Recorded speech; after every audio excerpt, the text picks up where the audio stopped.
And now, back to Focal Point.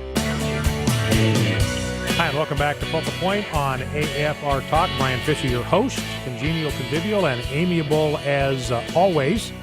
The program is Focal Point. The network is the American Family Radio Talk Network. Just to close the loop on my column from today and what I advocate in there, I believe, again, in dealing with the threat of Islamization, the Constitution shows us the way. Because, number one, the First Amendment of the Constitution provides no specific protection for the free exercise of the Islamic faith. So that's a matter of courtesy. They behave themselves. We're glad to give them the opportunity to exercise their religious faith, but they've got to behave themselves. They start becoming subversive. They start releasing a toxic ideology into our culture. Then we have the right to do something about that. Now, the second thing is that Muslim immigration needs to be dealt with. It needs to be restricted. I think it needs to be stopped altogether. This is what Wilder says. If you don't want to wind up like Europe, this would be his advice to the West. You better stop Muslim immigration right now. That's a matter for Congress. Congress can do that. Let's never forget that immigration to the United States is not a right.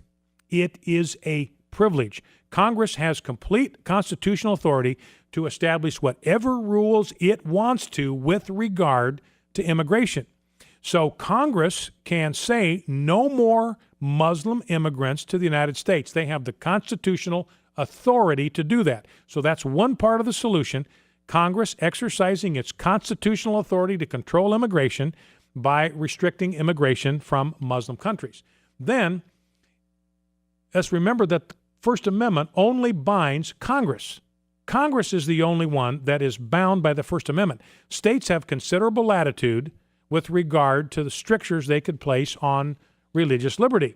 Remember, many of them, 9 or 10 of them at the time of the founding, had established Christian denominations in their states. And that was part of the purpose of the First Amendment. We're going to keep the federal government out of that altogether. No federal establishment, no one denomination becoming the official church of the United States.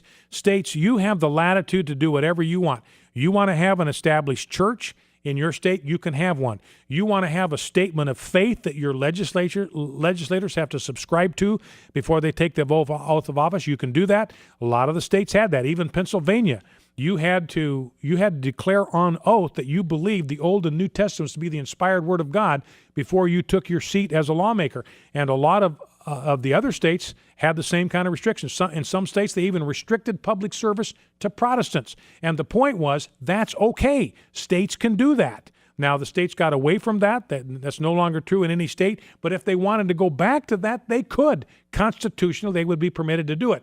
The point is, states have considerable latitude when it comes to dealing with Islam.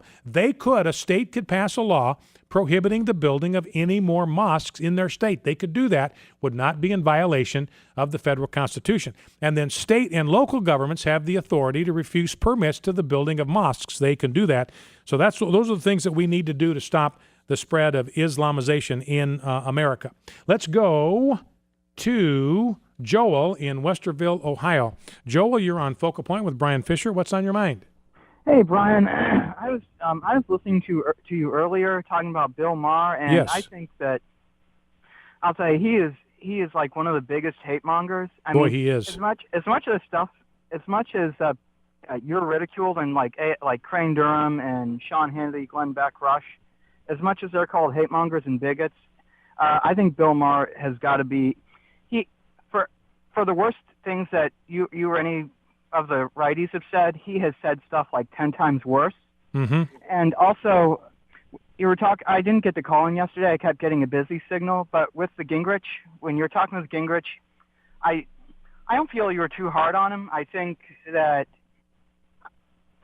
he was right in talking about turning back to Christianity and the Christian faith and values.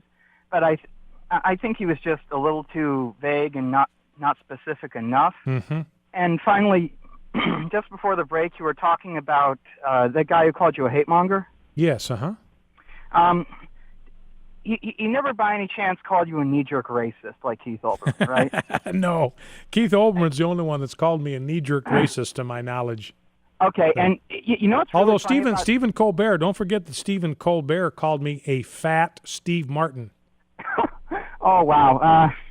So that's my question. Does this outfit make me look fat? I mean, I'm asking that of my viewing audience. Anyway, go ahead.